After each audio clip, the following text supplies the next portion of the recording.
When it comes to ancient history, Pakistan contains its fair share of treasures, one of the prominent of these being the ancient metropolis of Taxila. It is a city of the Gandharan civilization, sometimes known as one of its capitals, whose history can be traced from early microlithic communities at the Kanpur caves up to almost 1000 CE.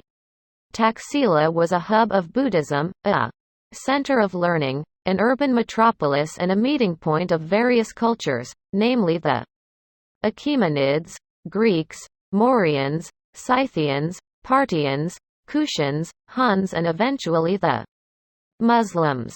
Although it was lost to time for nearly 1,000 years following its decline, the metropolis and its multitude of treasures came to light in the late 1800s CE under Alexander Cunningham, who was an antiquarian for the British Raj, and more prominently under John Marshall, the first director of the Archaeological Survey of India in the early 1900s CE, a time when archaeology worldwide had became a much more disciplined field and new discoveries were coming to light from all over the world. Along with discovering the Indus Valley Civilization, Marshall also did major work in Taxila, which bring to light this ancient and mysterious culture.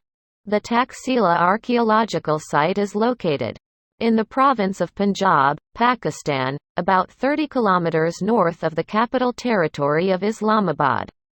It lies off the famous and historical Grand Trunk Road.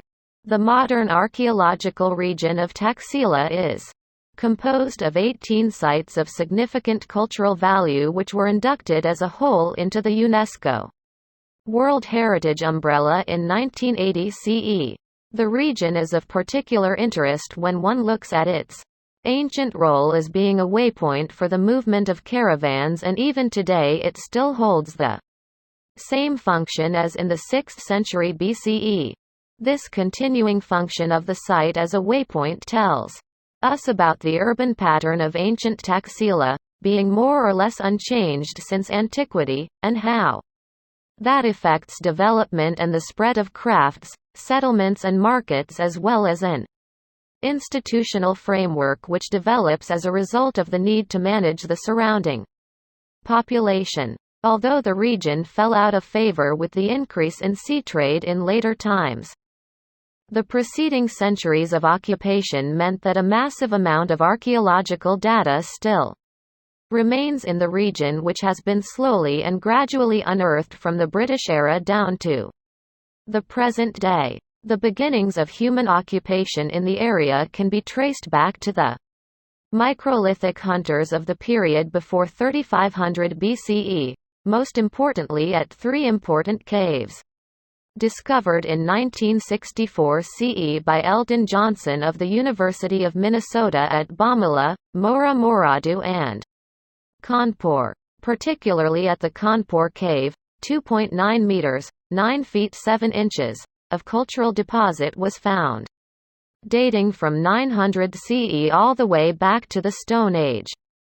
Early agricultural communities developed around 3500–2700 BCE, as is evidenced from the small mound of Sarakala and Quat, small and Quat, being relative as it is 305 meters, 1000 feet, east to west and 610 meters, 2000 feet, north to south, excavated by Ahmad Hassan Dani, a pioneering archaeologist of Pakistan. This site contains evidence of stone, bone and handmade pottery. The stone objects include microliths, axes and mace heads, along with parallel-sided blades, side and end scrapers, and asymmetrical flakes and arrowheads. Ground stone tools are also found, such as chisels as well as saddle querns, grinders and pounders for daily use. Bone tools belonging to 5 categories have been found, including awls, perforators, spatulas, points and pressure flakes. Pottery is the third industry, with the earliest examples being almost all handmade and divided into 4 subcategories. The Bronze Age begins in the region around 2700–2100 BCE and is also evidenced at Sarikala with no break between the end of the Neolithic to the Bronze Age deposits. There is even a transitional period between the two ages which includes mixed implements of Neolithic and Bronze Age varieties. According to mythology, Taxila is said to have been founded by the son of the brother of the legendary hero Rama, and stood on a hill that commanded the river Tamra Nala, a tributary of the Indus. It is held to have been an important cultural center since inception, and the Mahabharata was reported to have first been recited here. The site of the first city at Taxila is known now as the Burr Mound. The city of Taxila, known in antiquity as Tashasila, was a renowned site of Buddhist Gandhara, especially after Ashoka's rule, and in the 1st century CE Kushan era. The name Taxila is a Greek approximation of the original name. In Aramaic, the city is known as Nagaruta, the city of cut stones, which is also the Buddhist name for the city, at least if taken literally, i.e. tax meaning to cut or fashion something, which implies this name. However, in the same vein, Sila is also related to and Quat, Sira and Quat, meaning and Quat, head and Quat, in Buddhist traditions, and relates to the story of the Bodhisattva who voluntarily had himself beheaded in sacrifice to a local Brahmin in the city of Bhadrasila, which the Buddha, while relating this story, is said to have linked to Taxila. The city of Sirkap also has a similar meaning, i.e. sir or head, and cap, to cut, but this has not been proven satisfactorily yet. Chu Cha Shi Lo is the Chinese name given to the region found in the accounts of the Chinese pilgrims. In Sanskrit, it is known as Takshasila, Takasila or Takashila, and was also said to be the land of the Tashas, a serpent race who could change their form at will to mingle with humans. Another Brahmanical tradition relates that it was the capital city of Taksha, son of Bharata, who was installed here as king. The ancient city was revered as having one of the world's first universities and flourished during the 1st to 5th centuries CE as part of the civilization of Gandhara under various rulers. A variety of subjects were taught there, including mathematics, sciences, philosophy, astronomy, medicine, politics, literature, and military sciences. Although it was not an institutionalized center of learning but rather a combination of religious plus secular studies centered around monasteries. Situated on and Quat, the Royal Highway, and Quat, as termed by the Greek Megasthenes, it was connected to Pataliputra, modern-day Patna, in the north eastern reaches of the Mauryan Empire, Western Asia, through Bactria, across the Indus River at Hund, and through Kashmir with Central Asia by way of Srinagar, leading down to Haripur.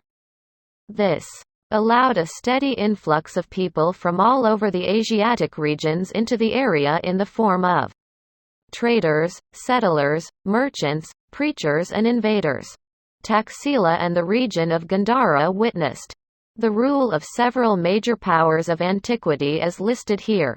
Achaemenids, approximately 600 to 400 BCE, Greeks, approximately 326 to 324 BCE, Mauryans, approximately 324 to 185 BCE, Indo-Greeks, approximately 250 to 190 BCE, Scythians, till 2nd century to 1st century BCE, Parthians, till 1st century BC to 1st century CE, Kushans, till 1st to 5th century CE, White Huns, till 5th century CE, Hindu Shahi, till 9th to 10th century CE. This was followed by Muslim conquests, by which time we come to the medieval period of Indian history. The Achaemenian rule in Gandhara lasted from the 6th cent BCE to 327 BCE, when Alexander of Macedon invaded the region. However, he wasn't able to hold it for too long and his armies turned back towards their homes soon after, and following this void, Chandragupta Maurya reconquered the region and began the Mauryan dynasty in circa 321 BCE, the first unifying dynasty of India. This dynasty collapsed after the demise of its greatest ruler, Asoka, c. 273 to 232 BCE. The region hence fell into another vacuum, which was filled by the so-called Indo- or Bactrian Greeks in 190 BCE, who were part of garrisons left behind by the conquering Hellenes and had established themselves in the region of Bactria in modern-day northern Afghanistan. They ruled for approximately a century and were followed swiftly by the Scythians, or Sakas, from Central Asia, who were in turn followed by the Parthians in the middle of the 1st cent BCE. Following another approximate century of rule by the Parthians, there was another invasion in 50 CE by the Kushans, who were a branch of the northwestern Chinese Yukai tribes, and they conquered the Kabul Valley and Gandhara. Their heyday was in the time of Kanishka, circa 78 CE, who was their most renowned emperor, and the Kushan Empire, of which Gandhara was an important center, stretched from Merv in the west to Khotan in the east, with the Aral Sea bounding the north and the Arabian Sea at the south. Two other prominent successors of Kanishka were Huvishka and Vasudeva. The tail end of the Kushan rule saw a succession of short-lived dynasties taking over control of the Gandhara region, and this resulted in a situation where the region was constantly being raided, invaded, or in some way or the other in turmoil. Quick succession of rule by the Sassanids, Kidarites, or Little Kushans, and finally the White Huns. Following the ebbing of Kushan rule led to the day-to-day religious, trade and social activity coming to a standstill. The stupas came to represent the zenith of Buddhist architectural achievement in the region, and of course, as with the artwork, they are also meant solely to promote the religious power structures. The stupas themselves were decorated with uncountable relief panels and friezes depicting religious stories and events, further solidifying their role. Some of the most prominent stupas include this as the largest Buddhist establishment in the Taxila region and dates from the time of Ashoka, the great Mauryan emperor who united India in the 3rd cent BCE, and is known in some Buddhist sources as Dharmaraj, the name which the site itself is associated with. It is firmly believed by most scholars that Dharmarajika is one of the locations where the remains of the Buddha himself were buried, and this makes it a relic depository stupa or Dhatu Garbha stupa. Ashoka had an affinity to Taxila due to his governorship of the area during the time of his father Bindusara, and hence also chose this as one of the locations to re-enter the remains of the historical Buddha. The current site is the second reconstruction over the original Ashokan stupa, the first one occurring in the post-earthquake period in the Kushan era, 1st cent CE, and the other much later. The original stupa was presumably smaller and humbler, over which the existing dome was established, with radiating support walls like wheel spokes holding up the dome itself. The dome is 45 feet in height inside a 150 feet square, having a diameter of approximately 115 feet on average, not including the processional path. The legend associated with this stupa connects it to Kunala, son of Ashoka. Kunala was then governor of Taxila, and his stepmother lusted for him. He rebutted her advances, and in her rage she sent a fake missive by Ashoka to Taxila, asking the administrators to blind Kunala. Kunala accepted the punishment even though he was guiltless, and afterwards led the life of a wandering minstrel, singing the story of his misfortune anonymously. He managed to make his way to Ashoka while wandering India, and Ashoka, upon hearing the song, knew it to be his son and the story to be the truth and accepted him back, after which Kunala's site was miraculously restored at Bodh Gaya. The stupa at Taxila was established to commemorate that legend, although the existing remains cover an older stupa which has not been dated yet. The latest remains are dated to the 3rd–4th cent CE. This 2nd cent CE establishment is a highly decorated and compact construction which is situated in the neighborhood of the city of Sursuk, rising 300 feet above the Taxila Valley and within view of Sursuk. The name Jalian means, and Quat, seat of saints and Quat, in the local language, a name which has probably existed since antiquity. The Jalian establishment is a later work and is very lavish, hearkening to a time in the Buddhist history of the region when the superficial depiction of the Buddha image was at its peak. It has numerous chapels and votive stupas in its 2 courts and once housed massive Buddha sculptures as well. Its location is considered one of the most picturesque in the region. Each of these establishments has associated monasteries and other auxiliary buildings, creating a fairly uniform pattern of planning as with other Gandharan sites. Although today Taxila is known as a and Quat region and Quat, in antiquity it was the name of a city which spread over 3 sites dating from the Vedic era down to the late ancient period. Known now by place names where the remains were found. The cities in antiquity were probably all known with the same name, i.e. Taxila. These include the archaeological remains today at the archaeological remains of this, the first city, exist south of the existing Taxila Museum, covering an area of approximately 1200 by 730 yards, rising 65 feet above the Tamra rivulet, the main ancient source of water for the city, and consist of 4 levels ranging from the 5th–6th cent BCE, Achaemenid period, to the 2nd cent BCE in the Indo-Bactrian Greek period. Earlier excavations before the 1970s CE had revealed an organic layout, without any evidence of fortifications. The masonry ranges from early rubble masonry in the earliest periods to more consistent masonry later on, beginning in what is considered the Mauryan era, 3rd–4th cent BCE. Thick coating of mud plaster is in evidence early on and later converts to lime plaster in the Indo-Greek period. Limestone and Kanjur stone are used for construction. Here, the eastern excavations reveal dwelling houses and shops divided by streets and lanes.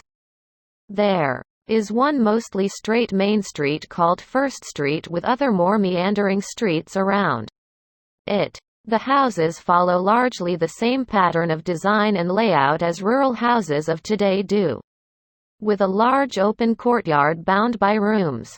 The outer rooms faced the street and probably served as shops run by homeowners, as evidenced by craft materials found from these rooms. There is evidence of sophisticated drainage for both household water runoff as well as soak wells for sewage. The most significant building is the Pillared Hall, dating from 250 to 175 BCE, consisting of multiple spaces built over time. Terracotta reliefs and figurines depicting deities were found near this site, leading to speculation that it would have been a religious shrine or temple, perhaps even one of the earliest Hindu shrines. Excavations conducted from 1998 to 2000 CE by the Federal Archaeological Department of Pakistan unveiled regular town planning, wells and the city's encircling mud and wood rampart, which had not been discovered before. These excavations were in the western portion of the site. We can tell that Bur predates Gandhara proper due to no Gandhara sculptures being found there yet, and the topmost levels revealing only early Indo-Greek coinage. with clear Hellenistic influences as well as early Indian punch-marked and bent bar coins. Other finds include beads, seals, terracotta figures and ritual objects, all exhibited at Taxila Museum. The second ancient city of Sirkap is thought to have been formally established by the Bactrian Greeks in the 2nd cent BCE. The name of the city is associated with a local legend of the hero Rasalu, who fought the 7 demon Rakshasas. These were 7 sibling demons, namely 3 brothers named Sirkap, Sursuk and Amba, and 4 sisters named Kapi, Kalpi, Munda and Mandehi. Rasalu was the son of the Raja of Sakala, modern Sialkot, and on coming to the city he found that the demons were demanding sacrifices from the locals. He took it upon himself to kill the demons, vanquishing all but one, which is said to still be in hiding. The city marks the spot where he killed the demon Sirkap. The city has been attributed to the Greeks not only because of the archaeological remains, but also because of various urban planning factors such as the flat ground, Hippodamian Street pattern and geographical location with natural defenses on all sides, as well as the upper and lower cities, of which the lower is excavated, although these were also present in the earlier Indus cities. Nonetheless, no buildings culturally related to the Greeks have been found, such as temples, palaces or theatres which have cultural links to the Greek heritage. After the original planning was implemented, the subsequent settlement was quintessentially Indian. The fortifications are massive, with huge stone walls ranging 15 feet to 21 feet in thickness, with triple-story bastions at intervals.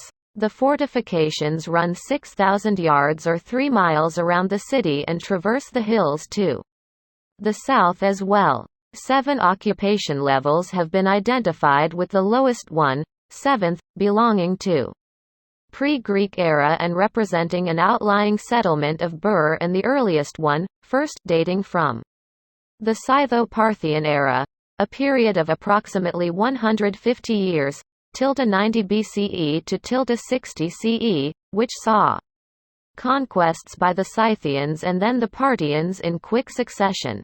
Some areas of importance include the royal residence, Sun Temple, Apsidal Temple, double-headed eagle stupa and the Jain temple founded in the second half of the 1st cent CE. The Kushan city of Sursuk was probably established either to shift the populace away from the earthquake-ruined remains of Sirkap, or to establish a new capital to testify to the Kushan conquest. It is a roughly rectangular city which is in the open plain with no natural defences but with solidly built limestone fortifications, having round towers at regular intervals, one of the first instances of round fortifications outside of the European continent. This was probably adopted by the Kushans during their interaction with Europe on their western borders. Although an important part of the archaeological landscape, the site has not been properly excavated due to local farming in the area, which would need to be heavily disrupted in order to facilitate the excavations. However, the narrow strip of fortifications around the Lundi rivulet which hugs the walls on one side have revealed coin hoards of not just the Kushan rulers but also dating to the time of the Mughal Emperor Akbar, showing that the city continued to function at least 1,000 years after its original foundation. Although the general view has been that the White Huns or Hephthalites were the cause of destruction in Gandhara, subsequent evidence has shown this to not be the whole case. During the time when the White Huns were gaining ascendancy, there was a revival in the Brahmanic religion in India proper, and Vishnu and Shivite cults were gaining prominence. This was seen as a resurgence of the old faith as a response to the 1,000-year dominance of Buddhism in the region, a religion that had become a shadow of its former self, with the decadence and opulence of the monasteries and stupas. overtaking its original message. At this time Buddhism had traveled far north into China, and in India itself the strength of Hinduism was waning. The incoming white Hun rulers, although perhaps not physically disruptive to the region, were nonetheless religiously inclined towards Shivaism. And it is for this reason that their patronage of Buddhism in Gandhara was non-existent. Since the entire character of this region was based around the unifying element of Buddhism and monastic life, an almost sudden decrease in royal patronage led to the vast and opulent monasteries with their scores of students and monks being unable to sustain themselves. The urban nature of Taxila declined as the unifying religion became less and less stable, and eventually, not due to force but due to a simple lack of resources, the monastic complexes of Taxila along with the urban life they generated, fell into disrepair and decay, as mentioned by Xuan Zang in his chronicles dating from the 7th century CE. Nonetheless, even though the urban life vanished, the rural life of the region continued even up to Mughal times, with the nearby Margala Pass continuing to serve, to this day, an important route from east to west as it did in antiquity. Although the physical remains of Gandhara disappeared from Taxila as their lifeblood was sapped away, its geographical nature continued to keep it occupied in parts, with the name being converted to the modern Margala, via Persian language during the Mughal era, and the urban pattern being replaced by the fortified hill outposts which dot the landscape today. Indeed, even the current place names such as Jalian, seat of saints, and Bur Dargahi, from Anquat, Pur Anquat, or saint meaning, sacred home of the saint, show that its religious nature continued to shift even as the entire cultural landscape changed.